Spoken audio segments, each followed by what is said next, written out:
Stop for a second and think about what travel means to you. No, I mean it. Actually take a moment and think about what your definition of travel really is.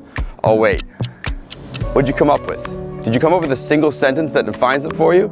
Maybe you took several sentences and pieces together to make a definition. Maybe I didn't give you enough time and you couldn't come up with a complete answer.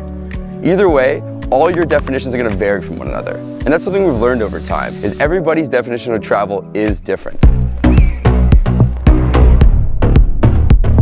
Since we all started exploring this crazy world, our own definitions of travel have changed dramatically. Oh my gosh guys, Justis Cooper in the house. When I was 18 years old, I had my first trip away from home to Puerto Vallarta to an all-inclusive resort. And this was a big deal to me. 5 days of sunshine, swim-up bars, watered-down tequila, resort karaoke, 3-star buffets, and all the phone parties you could ask for. Before the living your best life hashtag was created, I was living my best 18-year-old life. Thinking back over the 5 days I was down there, I don't remember actually leaving the resort once, unless I was going to a club or a party. I don't remember eating any actual Mexican food, speaking any Spanish, or doing anything remotely cultural to do with the country. Back then, I simply defined travel as anything that took me to a warmer climate, had cheaper drinks, and the tattoos, and played this song in the background. I hope you guys recognize this song, otherwise I'm just old as f***.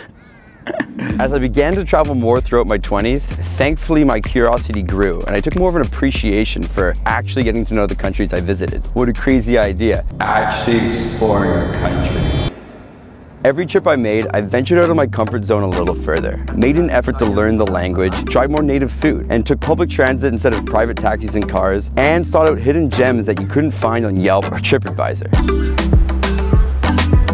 Eventually, my definition of travel started to evolve and became the desire to search out the unfamiliar and test the boundaries of my being. If I could go back now, I would scold my 18-year-old self for spending hundreds of dollars, flying thousands of miles to a foreign country, and not doing anything foreign to me at all. Bad justice. I should point when I say that. Bad justice. Like that? Okay. That was good. But why am I telling you this? Because I want you to start challenging your idea of what travel really is. I want you to take your idea of travel, put it in an interrogation room, slap it around a little, question it, and find out if you're actually getting what you deserve out of your trips. I want you to think about past trips. Dig deep and think, could I have pushed myself a little further to get more of an authentic experience? Did I really fly 1,000 miles, not actually do anything different that I'm already used to back home? I want you to question everything you know. And I want you to ask yourself, are you really traveling? So, what sparked us to make this video? A couple of months ago, the team went to go work on a video project down in Playa del Carmen, Mexico. Now, we've all been to Mexico before, but it started to feel like the same trip I had when I was 18 years old. We had arrived in a place that was a full-blown resort town. The main strip of the town was plastered with brand name stores, shops that sold the same trinkets block after block after block. Oh, what are you doing? It felt like we were smack dab in the middle of Mexican Disneyland. On every block, people tried grabbing us and taking them into their stores. And others tried to sell us stuff that we probably shouldn't mention in this YouTube video. This is my favorite shirt right here.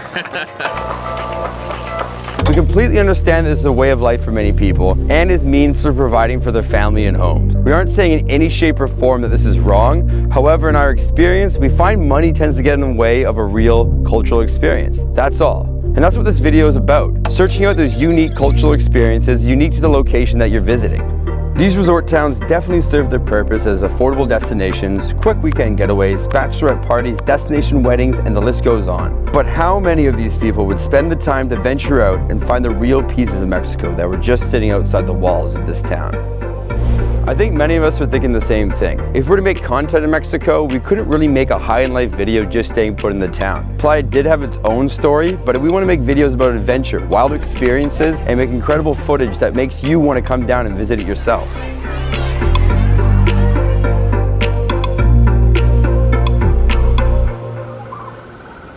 The first time we really made a connection with the town was when we started wandering away from the main strips and the crowds of other gringos began to thin out.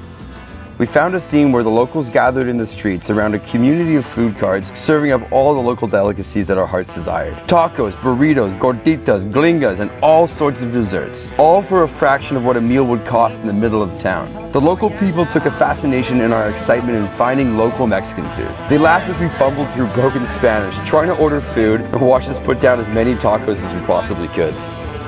We were incredibly surprised that we're the only foreigners there. This energetic scene of food, music, and good-spirited locals was everything we were looking for, and no one else was sharing it with us. I still wonder, what fraction of the people visiting the area would have the same experience that we just had? We figured if we're going to go out and have the best possible time on an adventure, we'd have to rent a vehicle. After a few booking apps, 3 different car rental places, 1 hissy fit by me, we finally found a place that would rent us a van for 8 people for $36 US a day. And we're off. Sure, it was a 4-hour chore getting the van, but no good story ever starts with everything worked out perfectly. They make you pay like 400,000 pesos up front, which is equivalent to and Come on. renting a car granted us freedom. But now we were free to go on our own adventure, and that's exactly what we did. With help from locals we met, friends who had been here previously, or even you guys online, we created a list of all the places we couldn't miss before leaving the area. We discovered cenotes that we couldn't find online, lesser known diving spots, the best local restaurants and bars, and even took us to a neighboring town where we were able to find that backpacker traveling vibe we were all searching for. Kenzo even met his new girlfriend on a night we almost didn't go out exploring the town. Good work, Kenzo. All of that because we took suggestions from strangers we didn't know, but we felt the passion behind what they were saying, so we opened ourselves up to new experiences. When I first started traveling, it was really difficult for me to approach people, let alone take advice from them. I fabricated scenarios in my mind that stopped me from being outgoing. I would ask myself questions like, what if something happens to me? What if I embarrass myself? What if she doesn't want to talk to me? These were surface level fears that my mind created to shield me from anything difficult or emotionally stressful. But that's what your brain's supposed to do, right? Keep you safe. But like ignoring an overprotective parent, sometimes you just have to trust your gut. Take a chance, and remember, everything is going to be okay. What I want you to ask yourself is, where do your fears surrounding travel come from? Are they fears that have been created from sources like the media, protective parents, friends making conversation but have never actually gone anywhere themselves? Or are they ones our minds have created just out of thin air? I want you to ask yourself one more question. Have you actually done any research yourself? And going to Google and typing in, is blank safe, does not count as research.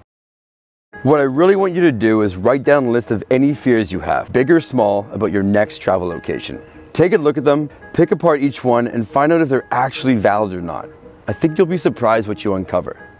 In the last 10 years, traveling, discovering, and understanding different countries and cultures have been the biggest teacher for me in my life. The hardest part about taking chances and having new travel experiences is you never know what you're going to get out of them. Unlike a college course where you're guaranteed a little piece of paper at the end, the gifts of travel come out of the blue at any given time and are based on the kind of travel experiences you allow yourself to have.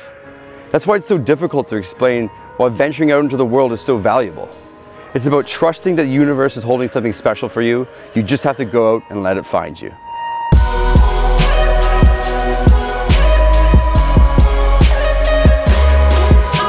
Thank you everyone for tuning into the video. I hope you guys really enjoyed it. As you can clearly see, we're trying new stuff here on the High in Life channel, and we'd love to hear what you have to say about the videos down in the comments below. Let us know what you like, let us know what you don't like, and let us know what you want to see. If you like the video, hit the like button. And if you're new to the channel, come join the High in Life family and subscribe to us. And if you're feeling really generous, I would hit that notification bell so you can get notified every time we come out with a video. Again, thank you so much to everyone tuning into our videos. You guys are literally the reason why we make these, and we're so stoked to share more with you down the road. I'll see you guys next week.